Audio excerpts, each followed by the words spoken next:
Salam spektakuler. Saya Odi Mandong dari Idola Institute. Topik kita pada hari ini adalah menjadi makhluk spiritual. Hitam Putih, sebuah acara talkshow yang ditayangkan salah satu stasiun televisi swasta, pernah menampilkan bintang tamu seorang lelaki sudah berumur yang memiliki istri banyak. Memang hampir semua wanita bila ditanya tentang hal yang satu ini, pasti tidak ada yang setuju untuk dipoligami. Namun fakta membuktikan lain. Dari tayangan tersebut mengingatkan saya pada sebuah cerita. Ada seorang kaya raya yang sudah berusia tua sedang terbaring di tempat tidurnya, seakan menunggu maut dan terlihat kondisinya sudah dalam keadaan sekarat.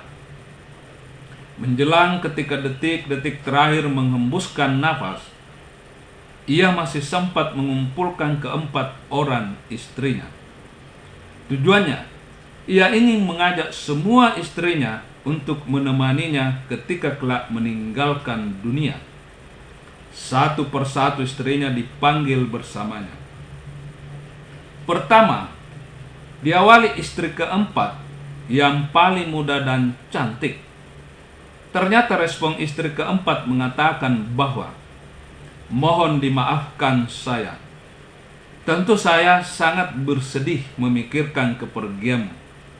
Tetapi saya masih memiliki banyak hal yang harus diselesaikan." Laki-laki tua itu kecewa. Kemudian ia memanggil istri yang ketiga.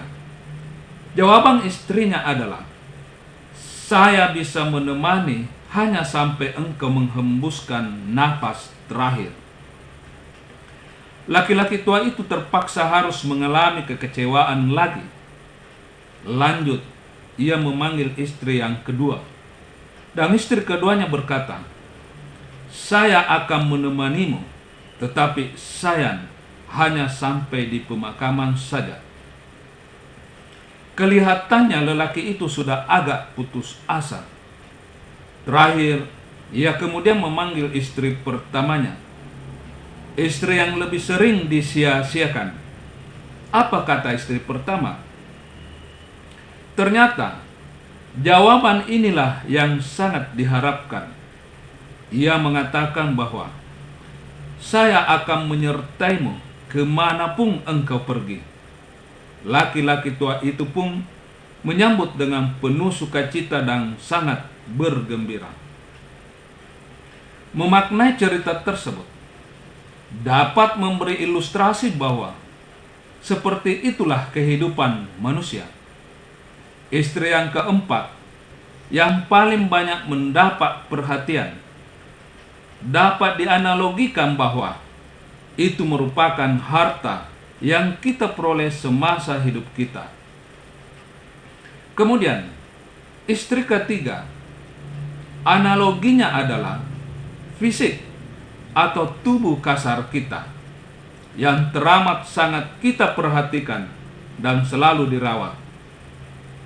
Selanjutnya, istri kedua dianalogikan sebagai keluarga kita. Kemudian istri pertama yang seringkali kurang mendapat perhatian, namun ia tetap setia menemani kemana-mana, adalah merupakan analogi dari tubuh halus kita. Dialah jiwa yang spiritualis. Memang dari keempat dimensi yang dimiliki manusia, yaitu fisik, mind, emosi sosial, dan spiritual, kecenderungan yang sering terjadi adalah terabaikannya dimensi spiritual. Fakta dalam kehidupan menunjukkan bahwa masih ada yang beranggapan urusan spiritual adalah tidak berhubungan langsung dengan urusan keduniaan. Cenderung diartikan lebih sempit, hanya sebatas soal ibadah semata. Padahal bicara spiritual adalah terkait apa yang benar dan apa yang salah. Bicara tentang yang hak dan yang batil. Kekeliruan terbesar yang seringkali juga dialami manusia adalah adanya anggapan bahwa kita hanya makhluk fisik semata, sementara kita juga adalah makhluk spiritual. Bahkan sejak dari awal, kita tercipta sebagai makhluk spiritual. Hal ini terbukti pada proses kejadian manusia. Ketika sperma terpancar dari tulang sulbi, ratusan juta sperma tersebut harus bersaing untuk terlebih dahulu sampai di ovum. Akhirnya, cuma ada satu jadi pemenang. Dia adalah jiwa yang telah berjanji dan bersaksi mengiyakan bahwa Allah adalah Tuhan kami. Dan jiwa-jiwa itu adalah kita semua, termasuk Anda dan saya.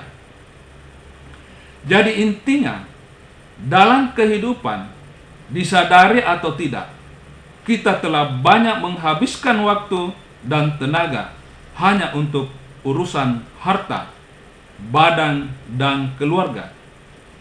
Namun harus tetap disikapi bahwa sebagai jiwa yang telah bersaksi dan berjanji di hadapan Sang Khalik, serta sebagai pemenang terpilih dari ratusan juta sperma, berarti kita adalah makhluk spiritual yang terlahir sebagai pemenang. Saya Odi, salam spektakuler.